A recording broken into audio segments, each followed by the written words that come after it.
l'invité de la matinale.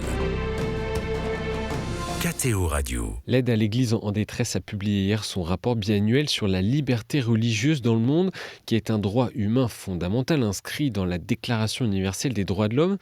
Un droit littéralement bafoué dans 38 pays au moins. Amélie Berthelin, bonjour. Bonjour.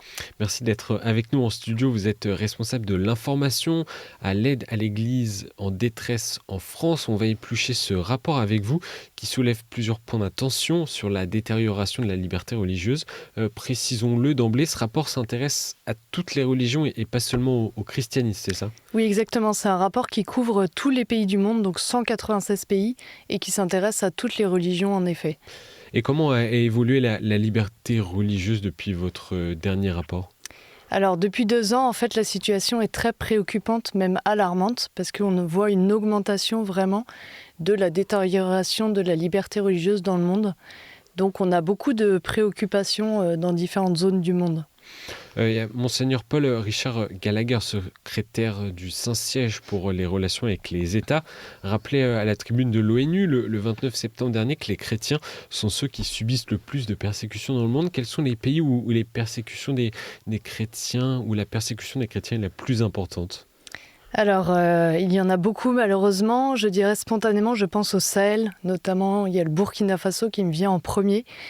Ce pays qui était vraiment en paix encore jusqu'à 2015, subit les attaques terroristes et notamment djihadistes extrêmement ciblées contre cette population chrétienne et aussi contre les musulmans qui ne suivent pas cette idéologie. Donc tout le Sahel vraiment est victime de ces actes terroristes. Mais il n'y a pas que le Sahel, on a aussi des pays, notamment en Chine, Corée du Nord, où là c'est toutes les minorités religieuses, y compris les chrétiens qui sont très nombreux là-bas, en Chine, qui subissent ces persécutions. Et un autre regard vers l'Amérique latine, l'Amérique centrale, où là on a beaucoup d'inquiétudes, notamment dans des pays comme Cuba, Venezuela et Nicaragua. Le Nicaragua est passé en rouge dans notre rapport, parce que là, on a vraiment un gouvernement autoritaire qui est totalement contre l'Église catholique notamment. Et toute confession confondue, dans quel pays la liberté religieuse est le plus bafouée ? Alors, ça reprend un peu les pays que j'ai cités, entre autres. Ouais. Mais en fait, on a près des 2/3 de l'humanité, donc 5,4 milliards de personnes qui vivent dans des pays où il y a des graves violations de la liberté religieuse. Donc en fait, on a 62 pays qui, sur notre carte, est en rouge ou orange, donc avec des critères très précis pour définir ces pays qui sont soit en persécution, soit en discrimination. Donc c'est vraiment un rapport alarmant de voir ces chiffres. Donc 2 personnes sur 3 aujourd'hui dans le monde vivent dans des pays où la liberté religieuse n'est pas pleinement respectée. Un point sur l'Afrique, Amélie Berthelin, vous en parlez. On a beaucoup d'auditeurs qui nous écoutent, notamment en Côte d'Ivoire, Sénégal ou encore République démocratique du Congo. Le continent concentre 11 des 24 pays où les persécutions sont les plus graves. Quel constat faites-vous sur la liberté religieuse sur le continent ? Alors, ce qu'on voit, c'est que la menace terroriste, en fait, loin de disparaître ou de s'atténuer avec ce qui s'est passé au Proche-Orient toutes ces dernières années, en fait, non seulement est restée sur place, mais s'intensifie et s'adapte complètement pour se propager un peu partout et profite des gouvernements faibles dans de nombreux pays. Et donc, on a des attaques extrêmement violentes. Donc, je vous citais le Burkina Faso, oui. Mais on a aussi effectivement la RDC, avec toutes ces attaques récentes, encore une fois au mois de juillet, toutes les attaques du groupe terroriste ADF, qui visent là particulièrement les communautés chrétiennes et qui s'additionnent à d'autres groupes terroristes qu'on connaît aussi, hélas. On a ça donc en Afrique centrale, on a ça aussi au Mozambique, où on voit vraiment des attaques très ciblées au nord du pays. On retrouve donc l'État islamique et Al-Qaïda sur toute cette zone du Sahel.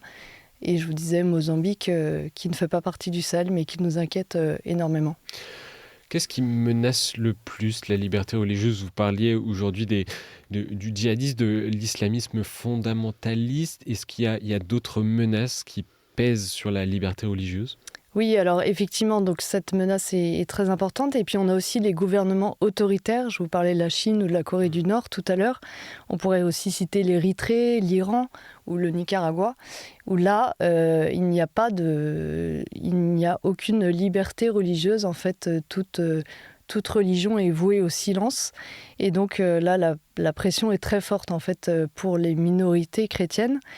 Et puis, on a aussi ce qu'on appelle le nationalisme religieux, qui est très présent, notamment en Inde ou au Myanmar aussi, où là, c'est vraiment le discours dominant qui est instrumentalisé pour consolider le pouvoir fondé sur une religion majoritaire.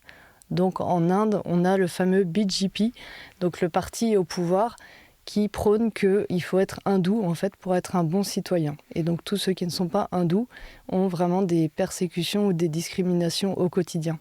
Et quelles sont les persécutions que subissent généralement les croyants ? Alors au niveau des persécutions, c'est très varié, mais ça peut aller du meurtre jusqu'à l'enlèvement.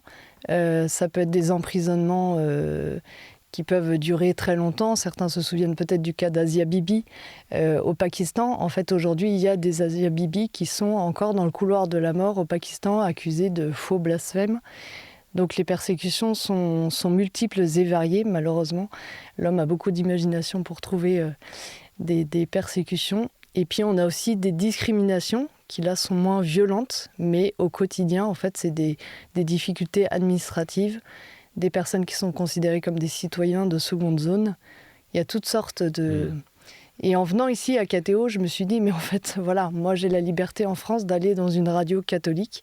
Je ne vais pas être traquée pour ça. Et vous avez la liberté d'avoir une radio qui peut vivre librement.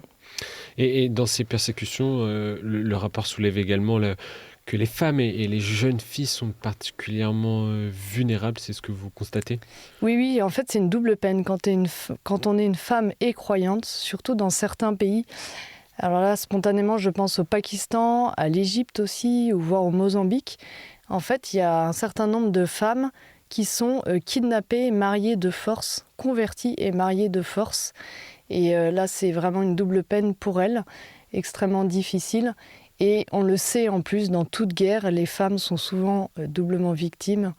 Et donc là, on a vraiment vu sur ces deux dernières années énormément de conflits entre l'Ukraine, la Terre Sainte, le Soudan, et où les femmes subissent encore davantage. Et dans le rapport Amélie Berthelin, vous identifiez l'intelligence artificielle comme l'un des facteurs aggravants de la discrimination des croyants dans certains pays. Expliquez-nous pourquoi et comment.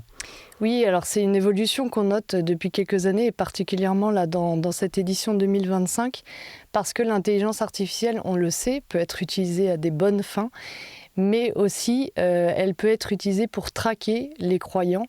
Et ça, on le voit de manière très claire en Chine, où il y a une multiplication des caméras qui sont partout, et aussi en Corée du Nord, où les chrétiens, enfin toutes les minorités en fait sont traquées à la minute près sur leur portable. Il y a des copies d'écran qui sont faites toutes les 5 minutes sur les portables au profit d'une surveillance étatique très forte. Donc on voit bien tous ces facteurs, toutes ces menaces qui pèsent sur les croyants dans le monde. Il y a ici cette liberté religieuse. Vous l'avez dit, en France, nous ne sommes pas menacés, mais des pays néanmoins comme la France, ou en tout cas en Europe occidentale, on constate une augmentation importante des actes, en premier lieu, antisémites et anti-musulmans, dans des proportions inquiétantes. Oui, exactement. Et ça, on a vu une forte augmentation après les attaques du 7 octobre 2023 du Hamas contre Israël, qui ont eu des répercussions dans le monde entier, et notamment effectivement en Europe, en Amérique du Nord. Juste, je vous donne quelques chiffres. En France, les actes antisémites ont augmenté de 1000%, ce qui est sans précédent.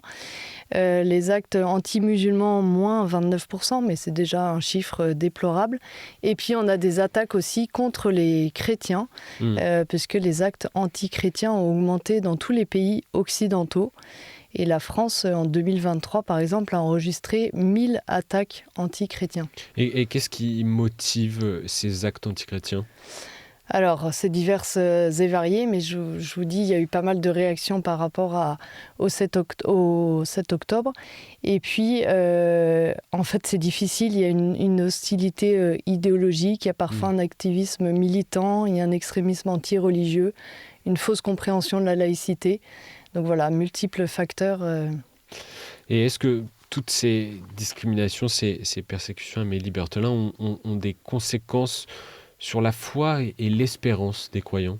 Alors, c'est ça qui est assez étonnant et dont on veut témoigner à l'AED parce qu'on le voit tous les jours dans les témoignages qu'on reçoit, c'est qu'en fait, il y a une résilience des communautés chrétiennes, des croyants. Quelque part, c'est triste à dire, mais plus ils sont persécutés, plus il y a de la foi.